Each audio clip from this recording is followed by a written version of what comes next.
Alléluia. Alléluia. Soyez tous bénis au nom de Jésus. On va reprendre nos Bibles. Je vais dire, c'est sur votre de Dieu. Dans les temps où nous sommes là, c'est même pas là que ça a commencé. Depuis peut-être 2-3 mois, il y a des satanistes, ceux qui commandent les démons, ceux qui commandent les sorciers. Là, ils sont en train de préparer les démons qui vont être libérés pour eux 2024. Chaque année a des démons particuliers. Chaque mois a ses démons. Chaque jour a ses démons. Et chaque situation aussi a ses démons. Il y a des démons qui sont des démons de célibat. Il y a des démons qui sont des démons de pauvreté. Il y a des démons qui sont des démons de maladie. Et il y en a plusieurs. Mais chaque fois qu'une année commence, de la même manière que les enfants de Dieu doivent s'asseoir pour prendre un élan, les démons, il y a des moments où également ils s'assoient. Ils vont recevoir les instructions de ce qu'ils vont faire. Donc, tout va être programmé. Par exemple, telle année, par exemple, tel mois, il y a ça que vous allez faire. Il y a un tel que vous allez attraper. Il y a comme ceci. Il y a comme ça. Donc, tout se met en place. Et c'est les temps aussi, la fin d'année, où les enfants de Dieu se préparent aussi pour affronter l'année qui va commencer. Moi, je dis toujours qu'une année, elle dépend de comment on l'a préparée, surtout en fin d'année. Si tu n'as pas mis de l'ordre depuis le début, tu vas voir que beaucoup de choses vont t'échapper. La vie de prière, moi, c'est là que je les règle. En fin d'année, c'est là que je règle comment je vais communier, collaborer avec Dieu. C'est en fin d'année. Et je le prépare depuis novembre, décembre. Ça veut dire que janvier doit venir me trouver comme ça. La fin d'année aussi, je vais te dire, pour les sorciers, c'est le temps de quoi? Des sacrifices. Pour les enfants de Dieu aussi, c'est le temps des sacrifices. C'est là que tu vas te sacrifier à Dieu. Même pour ceux qui font les, comment vous appelez ça, au fond d'action de grâce, c'est en fin d'année. Celui qui en fait toute l'année, et quand tu en fais en fin d'année, ça n'a pas le même impact. C'est là que ça se fait. Même quand tu veux aller bénir un serviteur de Dieu dans son ministère, quand tu l'as béni en fait toute l'année, toi tu peux bénir un serviteur de Dieu toute l'année. 500, 1000, 5000. Mais celui qui vient le bénir en fin d'année ou en début d'année, il aura plus de faveur que toi. Pourquoi? Parce que c'est les temps de sacrifice. C'est les temps de sacrifice. Même l'œuvre de Dieu. Mais tu vas commencer une nouvelle étape, non? L'année qui va commencer. Donc en fait, quand tu sèmes quelque chose dans l'œuvre de Dieu, c'est comme si en fait tu as préparé ton année. C'est comme si tu as préparé ton année. Et souvent, c'est des choses que les enfants de Dieu ne connaissent pas. Donc, on va aller dans le livre de Galates. Vous allez voir, pendant cette période-ci, pendant les prières, on ne va que beaucoup parler de ça. Parce qu'il y a des choses qui empêchent les enfants de Dieu de rentrer dans la présence de Dieu. Je l'ai dit hier, chaque chose où on te dit ceci dans la Bible, peut-être que je ne le dirai pas dans une prédication. Retiens ça aujourd'hui. Chaque chose là où on te dit, ceux qui font ces choses, il y en a plusieurs, je vous donnerai après d'autres endroits. Ceux qui font pareilles choses n'hériteront pas le royaume des cieux. Ça veut dire que cette chose-là est identique à la sorcellerie, à la magie. C'est punissable de la même manière. Et tous ceux qui pratiquent ça sont attachés à des puissances démoniaques très fortes. Moi, j'aimerais parler par exemple de l'excès de table. Mais quand tu vois ça logiquement, il y a rien de méchant dedans. Faut dire comme oui, mais la nourriture était bonne. Voilà pourquoi il a beaucoup mangé. Tout ça, ok. Mais ceux aussi qui font l'adultère, ils peuvent se dire que non, mais il a trouvé ça bien. Chacun a toujours une raison de commettre un péché. Mais cela n'emmène pas une justification qui va déclencher la colère de Dieu. Galates 5 au verset 19. Or, les œuvres de la chair sont évidentes. Ce sont la débauche, l'impureté, le dérèglement. Ça, c'est ceux-là qu'on a déjà vu. Si tu n'es pas réglé, en fait, il y a beaucoup de choses qui ont pris racine en toi qui ne pourront pas partir. Quand une personne se règle vraiment, regardez par exemple, la prière, elle est beaucoup combattue. S'il y a des choses qui sont combattues, Il y a la prière, il y a la vérité, il y a la méditation de la parole de Dieu. Mais qu'est-ce qui fait que des fois tu as du mal à prier? Le diable, on l'appelle même le prince de l'air. Donc il prend le contrôle même de l'air que nous respirons. Il a seulement envoûté l'air. Toi, tu n'arrives plus à prier. Mais Dieu, ce n'est pas son problème. Et c'est même lui qui a dit dans sa parole que le diable s'appelle le prince de l'air. Mais on peut lui dire, mais c'est Dieu. Mais attends, tu le sais, mais pourquoi? Attends, va directement le taper. Mais Dieu a dit quoi? Résister. Or, tu ne peux pas résister au diable si tu n'as pas de la discipline. Tu ne pourras pas aussi t'échapper en face du péché si tu n'as pas la discipline. Mais Dieu veut que nous soyons des personnes réglées. On nous dit quelque part même, on doit être réglé dans notre conduite. On doit, donc, quand tu n'es pas réglé, tu es déréglé. Et quand tu es dans le dérèglement, quand tu n'es pas réglé, tu ne peux pas marcher avec Dieu. Tu ne peux pas prier. Et tu auras, je vous prends un exemple qui est si simple. Il y a des gens, de fois, si on lui pose la question, dans l'année, tu t'es fâché combien de fois? Il ne va pas savoir. Mais pourtant, l'année ne compte pas beaucoup de jours. Mais comment veux-tu sortir de la colère? Or, la colère, si on cherche d'autres passages, on va nous dire que les colériques n'hériteront pas le royaume des cieux. Or, c'est des choses qui sont tellement de fois si banales parce que tu es habitué à ça. Mais quand on te dit que n'hériteront pas le royaume des cieux, ça veut simplement dire que quand tu pratiques ça, la puissance de Dieu s'en va. Tu deviens dépouillé. Et les portes où il faut aller toquer, les portes qui sont tenues par les sorciers, par les... Vous savez, il y a des bénédictions qui sont à toi, mais c'est dans les portes des sorciers. Eh oui, tu vas avoir la nationalité. Qui tient ces portes-là? C'est ça les enfants de Dieu. Pour que tu ailles dire, pasteur, non mais je venais de jeûner. Ah, le Seigneur est bon, hein. Fais passer mon dossier. Tu arrives là-bas, c'est quelqu'un, il n'en a rien à foutre de Dieu. Il a un visage très verrouillé.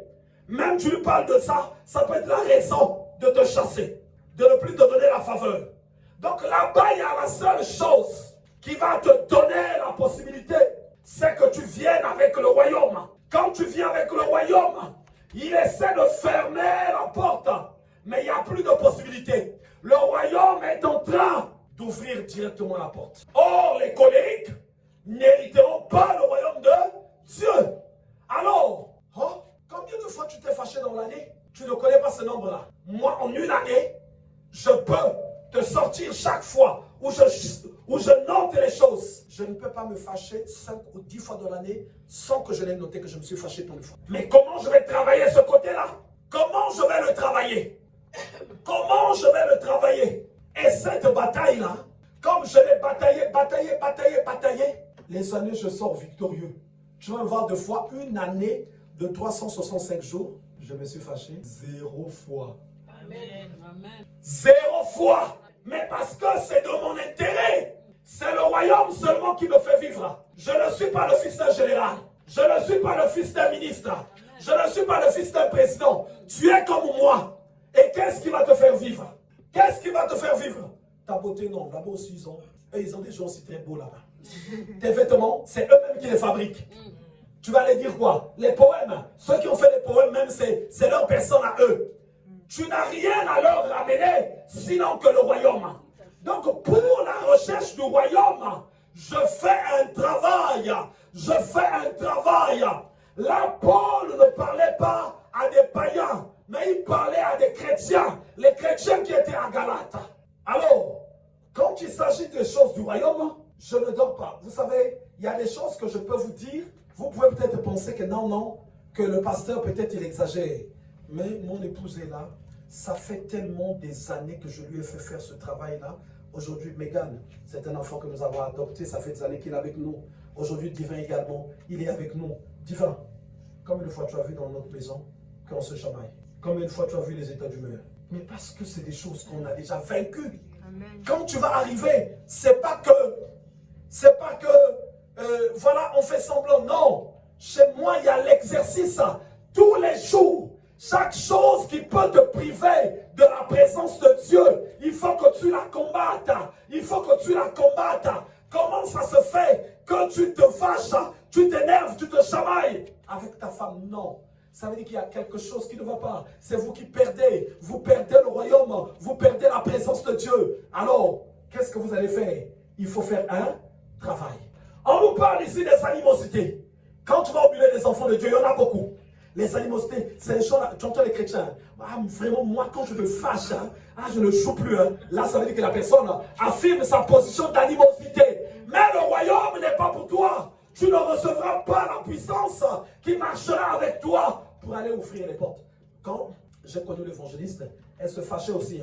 Je crois qu'elle dépassait la colère de tout le monde. Quand elle se fâchait, son téléphone se retrouvait même en miettes. Il crache encore dessus. Il le crache même sur le téléphone encore. Je lui disais, ma soeur, c'est de la sorcellerie. Il faut que tu la combattes. Et je lui ai dit ceci, le jour que ça va partir, le jour qu'une personne t'a franchi la colère, il y a une paisibilité qui remplace là où il y a la colère. Tu ne peux pas expliquer. Quand elle a bataillé, elle a bataillé, elle a bataillé, elle a bataillé. Et aujourd'hui, quand tu arrives, elle est affranchie de ces choses-là. L'année 2024, je t'assure, s'il y a une arme que tu dois avoir, c'est le royaume. C'est le royaume. La puissance de Dieu. Toutes les portes, comme par hasard, que nous devons toquer. Dieu a fait ça exprès, de les donner dans les mains des satanistes. Tu veux créer une entreprise, là où tu vas aller faire toutes les choses, toutes tes démarches, c'est les francs-maçons. Ok? Mais qu'est-ce que tu vas leur dire? Que non, toi tu pars dimanche à l'église. Ils vont te faire lire ici, c'est la laïcité. On ne parle pas des choses de l'église ici. Tu règles ta relation avec Dieu dans le secret. Quand la puissance de Dieu descend en toi dans le secret, tu vas toquer ces portes-là et les portes s'ouvrent. Les portes s'ouvrent. Les portes s'ouvrent. Voilà une année qui finit. Une année de foi qui finit.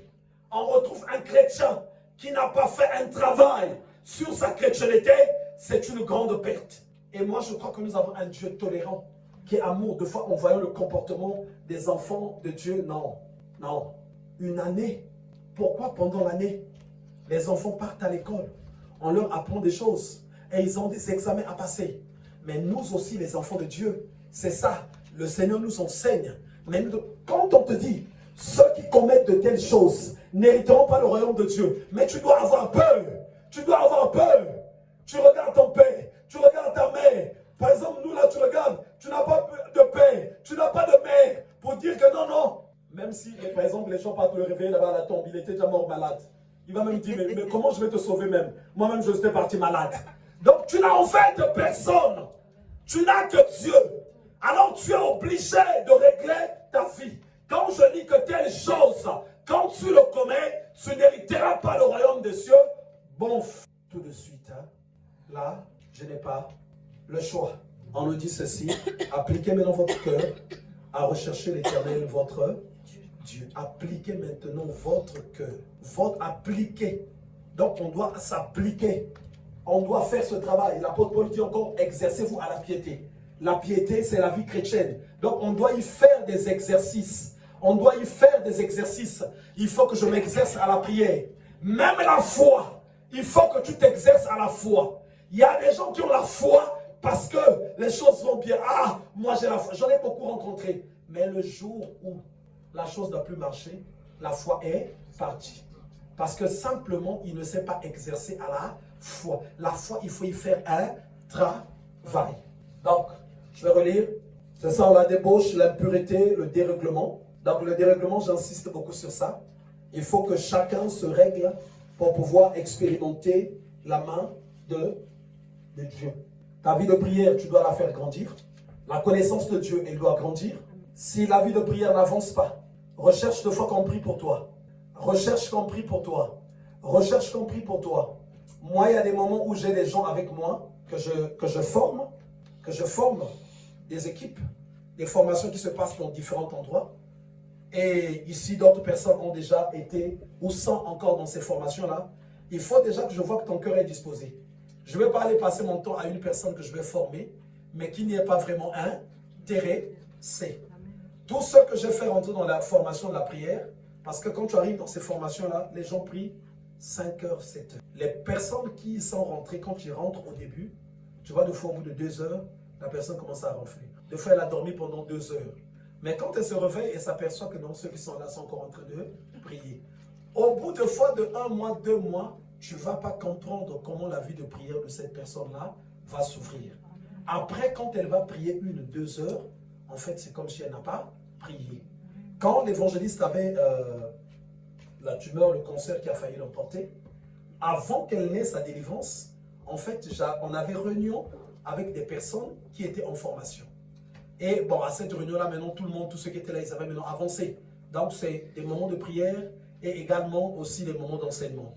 La prière, quand tu veux monter dans la prière, c'est comme un poste téléviseur. Si tu ne l'as pas branché, il ne va pas s'allumer. La prière, il faut que tu te connectes également à quelqu'un qui a la prière. Il y a des serviteurs de Dieu qui vont enseigner sur la prière, mais il n'a pas la prière. Amen. Il enseigne sur ça. C'est un journaliste du royaume. Si tu rentres dans sa vie, il n'a pas la prière. La prière, il faut que tu l'aies pour que tu la donnes aussi à quelqu'un. Tu ne peux pas prier 5 heures. Tu ne peux pas prier 7 heures. Tu ne peux pas prier 10 heures. S'il n'y a pas une personne qui a ça et qui te le communique. Parce que c'est difficile de prier 5 heures. Et ce jour-là, pendant que je priais, on était en train de prier avec ceux qui étaient là. Et donc, à un moment donné, et quand tu entends prière de 5-7 heures, 5-7 heures, du pape, il y aura 50 sujets. Non, quand tu en as beaucoup, c'est 4. Ah oui, la sœur Francisca. Quand tu en as beaucoup, c'est 4. Hein? Tu ne vas pas comprendre le mystère qui va se passer dans des moments de formation comme ça, ce qui va se passer dans ta vie de prière. Et à un moment donné, j'ai dit ceci, nous allons commander à la mort, à la maladie, de quitter ce lieu. Quand j'ai donné ce sujet, je n'ai pas aussi fait allusion à l'évangéliste. Je savais qu'elle était malade. Et donc, moi, c'est un sujet que je donnais. Parce que quand la prière est devenue développée, il y a des choses. On nous dit qu'Élie priait avec insistance. Il a fermé le ciel. Il y a des choses que tu dis, que tu déclares qui s'accomplissent. Et donc, pendant qu'on priait, et tu ne vas pas voir les gens qui sont en train de crier, non. Tu arrives là, les gens d'autres sont allongés, à même le sol, par le fond. Là-bas, on ne se met jamais assis sur une chaise, non. Il faut que ce soit à genoux ou voilà, assis, allongé. Et ça priait pendant que les gens commandaient. Que la mort, que la maladie quitte, que la mort, la maladie. Donc, ceux qui sont là, ils ont fait attention. Les manifestations ont commencé dans les évangélistes.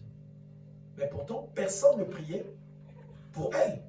Mais vu que la mort était là maintenant en elle, et donc la mort a été attaquée par la prière. Donc, ça commence. Et donc, quand la prière est finie, j'ai laissé partir tout le monde. Je suis resté avec elle. Je crois qu'il y avait quelques personnes. Je crois que ce jour-là, Jared était là. Voilà. Donc, j'ai pris l'évangéliste. Dès que j'ai posé la main sur elle, bon, ben cette mort-là avait déjà été secouée. Dès que j'ai posé la main sur elle, elle a crié. Donc, elle a senti vraiment comment la mort a bougé. Ok, j'ai prié. On a démarré la voiture. On est parti à la maison. Quand on arrive à la maison, encore au salon. Po. Je l'ai bien tapé, bien écrasé. Bien. Mais là, tu vas le faire avec le royaume de Dieu. Amen. Et c'est ce jour-là, en fait, que cette tumeur-là avait disparu parce que c'était un esprit. Donc, quand on a fini cette étape-là, les jours qui suivaient maintenant, peut-être 1-2 semaines après, c'est là où je pars la déposer à l'hôpital, puisque la date où elle va se faire intervenir est arrivée. Donc, il faut la déposer 2 jours à l'hôpital. Donc, moi, quand je l'ai laissée à l'hôpital, c'est Fauche, hein? Voilà, Fauche. Quand je la laisse, et j'avais après rendez-vous ici. En cours de route, je suis venu me perdre, j'ai mis du temps. Finalement, quand j'arrive ici, donc quand je l'ai déposée, c'était pour de bon jusqu'au jour de l'opération. Donc ça, c'est le jour où les contrôles vont commencer. Mais quand j'arrive ici, finalement, c'est les personnes qui me disent, oh, mais maman qui est en train d'appeler n'est pas en train d'avoir. Comment ça? Oh oui, mais elle nous a dit qu'elle est à Château-Rouge. Bon, moi, je dis, ces personnes-là sont en train de délirer. Il va faire quoi à Château-Rouge? Quand je l'appelle, tu vois, moi, je vais acheter les arachides à Château-Rouge. Mais je t'ai laissé à l'hôpital. Oh, ils ont vérifié. La tumeur a disparu. Quand elle fera son témoignage, qui jusque-là n'est pas encore presque fait, elle ne le fera pas par la bouche, avec tous les documents. Souvent, il y a même des gens, quand ils écoutent les témoignages, qui partent soi-même vérifier. Le docteur s'appelle Glorion. C'est, je crois, l'un des rares spécialistes en Île-de-France. Parce que l'hôpital de Gonesse a dit, ce genre de tumeur, non. Il n'y a pas beaucoup de spécialistes. Il faut voir le docteur Glorion. Et il est à l'hôpital de Fauche. Donc, quand ils ont fait les derniers... Donc, on a tout. Les annulations des anesthésistes, de ceci, de ça, tout est là. Mais pour que tu en arrives là, moi, ce que je vais surtout dire, il faut se régler dans la marche chrétienne. Se régler, ce n'est pas un petit truc. Il faut que tu calcules le tout. Faut que tu... Vous savez, il y a des choses, quand tu as une roue de voiture, si on a dit c'est 2 barres 5, c'est 2 barres 5. Si tu mets 8, tu peux déclencher un tonneau. Si tu mets moins, le pneu peut éclater. Et dans la marche chrétienne, Dieu est un Dieu d'ordre. S'il a dit 2 barres 4, faut que tu t'arranges, que tu arrives là. Et pour arriver là, il te faut être réglé. Voilà pourquoi on nous dit, soyez réglés dans votre conduite. Dans votre conduite. Ça, on doit apprendre à le faire. Si tu n'es pas réglé pour pouvoir prier, ça va être difficile. Si tu n'es pas réglé pour pouvoir combattre même tes excès de colère, ça va être difficile. Une personne doit être sincère. Quand elle se frustre, combien de fois tu es frustré? Combien de fois tu ressens de la jalousie, de la rancœur, de la haine? Toutes ces œuvres-là, quand tu ne les as pas notées, comme on dit dans la langue chikimpia, le miracle ne sera pas pour toi. Amen. Tu vivras les miettes. Amen. Tu vivras les miettes.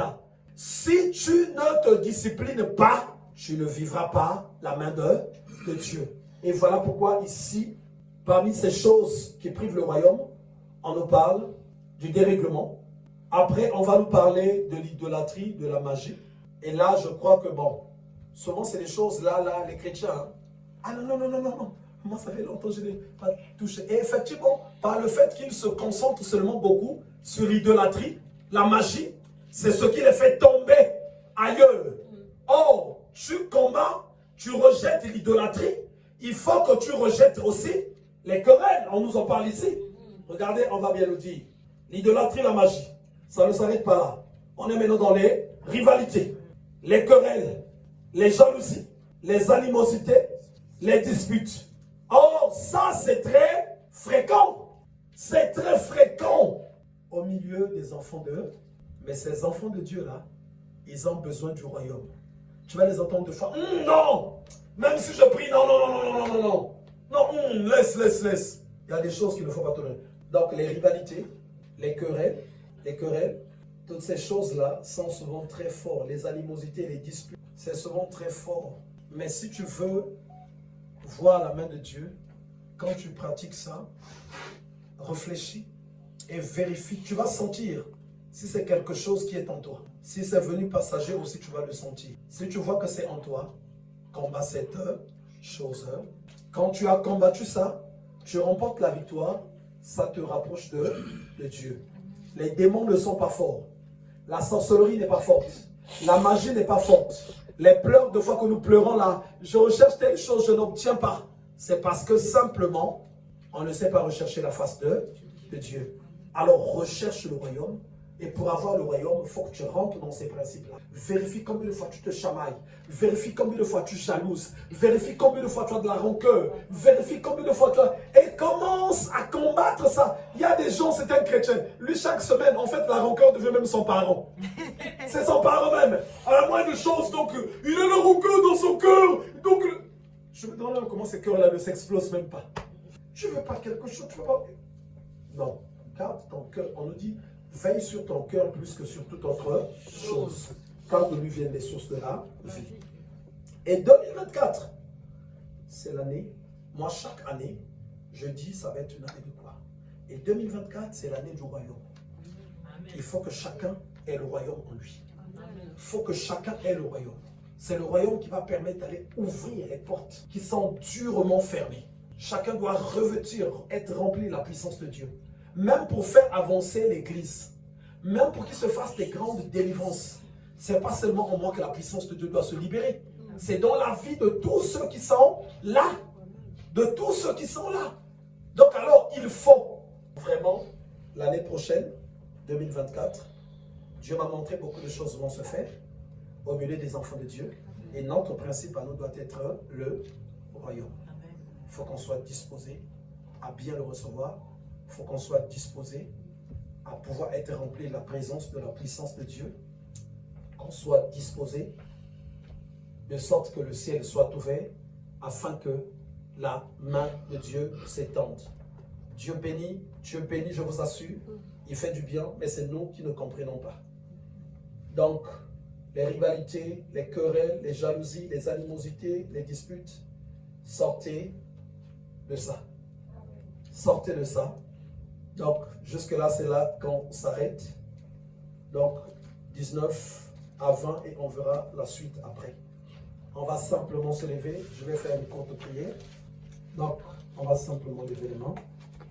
Je vais juste faire une courte prière. Que l'Éternel se manifeste en toi. Je te bénis au nom de Jésus.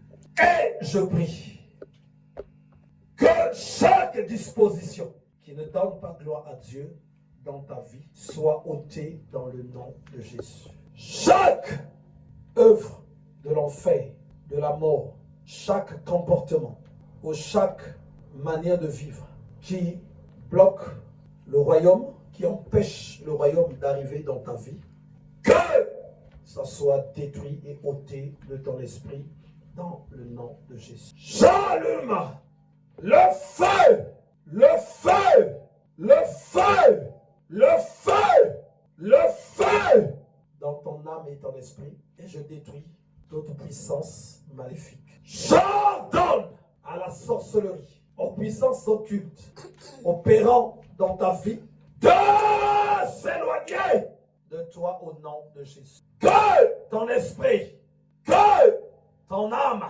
que ton cœur soit véritablement libéré au nom de Jésus. Je déracine les ténèbres. Je déracine toute œuvre occulte qui a été plantée. Je les arrache, je les ligote et je les envoie dans les lieux arides au nom de Jésus. Feu!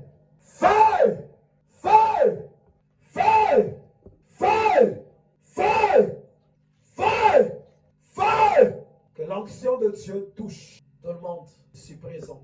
Que l'onction divine touche tout un chacun dans le nom de Jésus. Je proclame et prophétise ta libération. Sois libéré de toute œuvre de l'enfer. Sois libéré de toute œuvre de sorcellerie. Sois libéré de toute œuvre diabolique. Et que chaque pouvoir mystique qui opère en toi soit ôté. Je prie que chaque chose que tu as mangé et qui a de l'effet sur ton comportement, que le pouvoir de toutes ces choses soit détruite, brisée, renversée, consumée, anéantie et paralysée dans le nom de Jésus. Je te bénis. Je prie que ta nuit soit une nuit calme dans la présence de Dieu. Je prie que cette fin d'année soit des moments de bénédiction pour toi, pour ta famille et pour toute ta maison, et cela dans le nom de Jésus. Feu!